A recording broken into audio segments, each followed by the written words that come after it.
Thank you so much for tuning in. Appreciate your time. With me today is State Representative Kenny Cox. Kenny, where is your district number? My district number is 23. District 23 from Mansfield, DeSoto, and Natchitoches Parish. Okay. Which no longer exists because they decided to destroy it.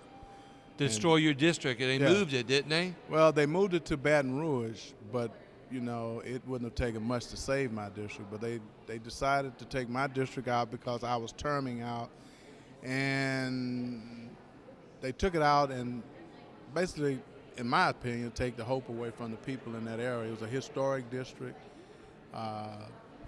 and they divided it up so there's more than 23% of any minorities, 25, I think, maybe up no more than 30, I know at most.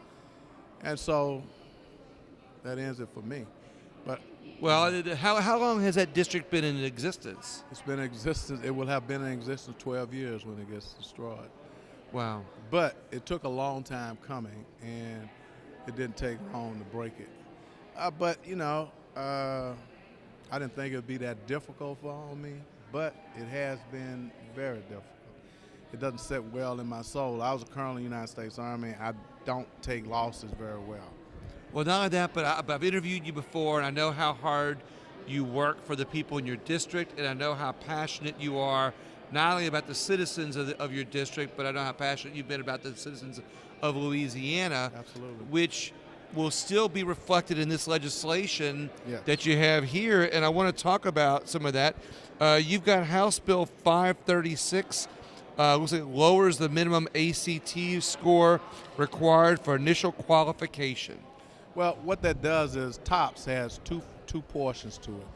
TOP has TOPS, which is for 4-year program. Right. And then they have a TOPS Tech, which is a 2-year program, which it puts people to work in 2 years. But the problem was they raised the score too high.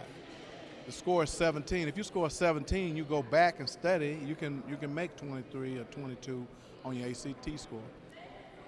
But the average person, not the average, but someone who's the worker, the things we need like welders, electricians, right, plumbers, craftsmen. There's something in there for craftsmen, but they can't get to it. And so now I'm saying lower the score to 15. That way more young guys in school, young men and women in school can qualify for it, and they can start taking TOPS Tech while they're in school, which it makes it less costlier than when you get out, and then they can finish up their program once they get out of school. And either way, they can take it while they're in school or once they graduate. The one thing we're hurting the one thing we're hurting for in the state of Louisiana is technical skills, a plumber, a welder, an electrician, somebody to fix carpentry work, those type things. We don't have those anymore. Most of those people are older people, and there's no replacements for them right now. And if you don't know that, when you go to try to get somebody to do some work for you, the price has been elevated. And it's elevated because there's no competition. Right. And the way you create competition is by putting people to work. Exactly. If you want to lower welfare, give me a skill. Yeah. Give me something that when I go out there, I know. Most of these young kids don't know how to do nothing. So you know what I like? I want to highlight a little bit about how passionate you are to help people in Louisiana, and because I love this idea. Because all too often, college students, our children are focused on becoming doctors, lawyers, engineers. But everybody's not a 4-year student. Exactly. Yeah, and this bill basically enables or helps people who aren't the 4-year students. That's right. And some of the richest people I know run welding, electrician, right, plumbing companies. And if you don't believe me, call a plumber on the weekend. Right, exactly. See what happened, and you're gonna pay that plumber because mama wants water, right, or she wants her sewage out. So the bottom line is that this is not just a Louisianian problem. This is a national problem. It is. When I was in D.C., we talked about this many years ago. What was going to happen, and we're getting down to the point where we have to get people from other countries to do our work, and unfortunately. We say kids won't they won't work. I'm gonna tell you what the problem is. They don't know how to do anything, and I know this because I went back home and I hired a couple of kids to come do some work. And my son said, I sent him to get a wrench. And I asked for a 916, and he went out there to get it, and he walked around the toolbox like it was a holy grail or something, you know. And my son looked there and said, he doesn't know what he's doing. I said, you'd be in the same way if I hadn't made you learn these things.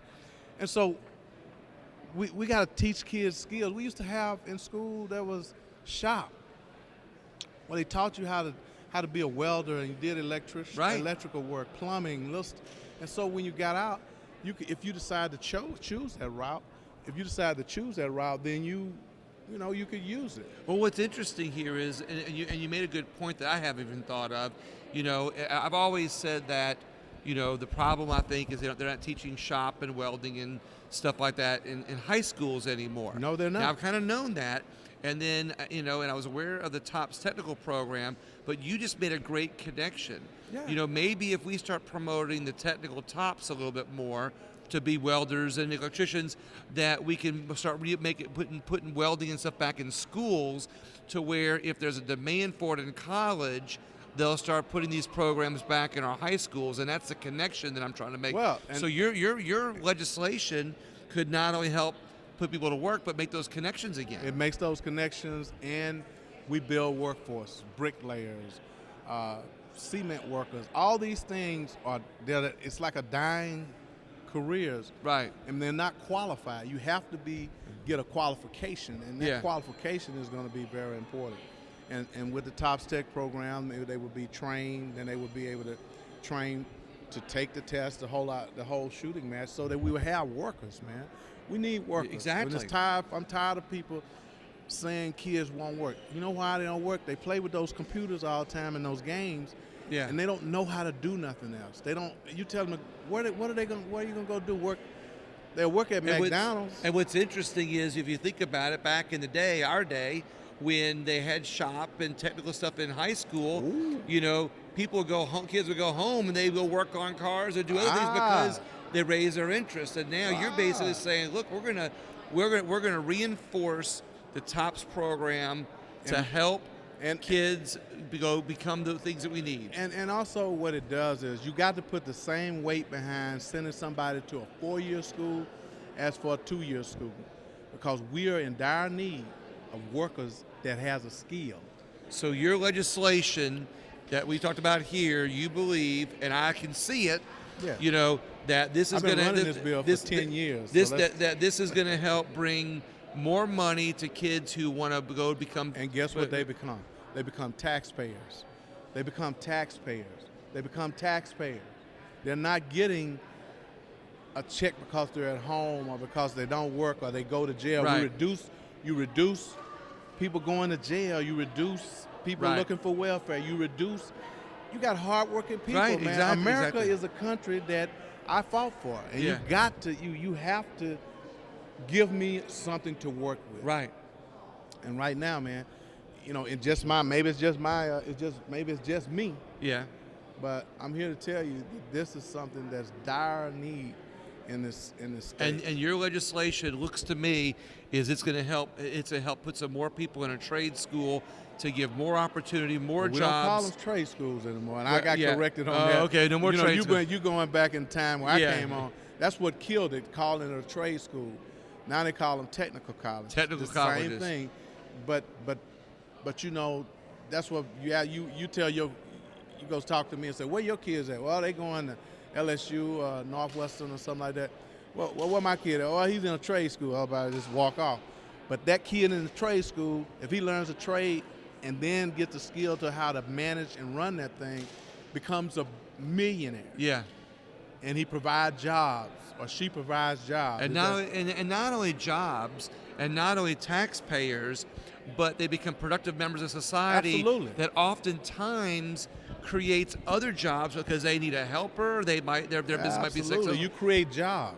Well, I know we got a couple minutes before session starts. Oh, okay. And I want to. And we got another bill here, which is provides relative to extended sick leave for school bus operators and public school employees. Yes. That's House Bill 819. And what happened was when they started doing, they did a bill for teachers, and when you get through, say you run through your sick leave and you're taking leave for a medical condition, all it does is allow you to take leave without taking it in that 10.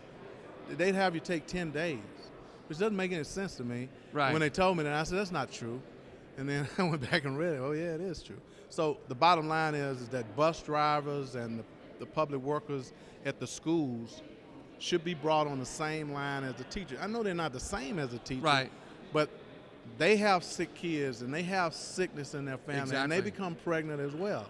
And right now, look, I know. I've been here in the state that we have a bus driver shortage. We do. So this could actually, by bringing it to the same levels, could actually put some more bus drivers. Absolutely. You now give bus drivers a little more incentive to people come work for the school system. Okay. Yeah, and it's a good program. The only other bill that I'm working on is the Veterans Bill. Yeah, I was asking about that one next, right? Okay, and the Veterans Bill is Bill 599, and I'm doing it with Bo Duval.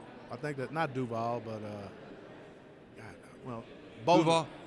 It's not Bobillier. Billier, Bobillier, right? These are the new guys, and we haven't. I'm trying to oh, learn these guys. But he's he's a good guy, and he it's a constitutional amendment that you all will have to vote on. But it gradually, from 50%, gives deductions for veterans who are disabled, up to 100%, and like 18 other states, Texas and others,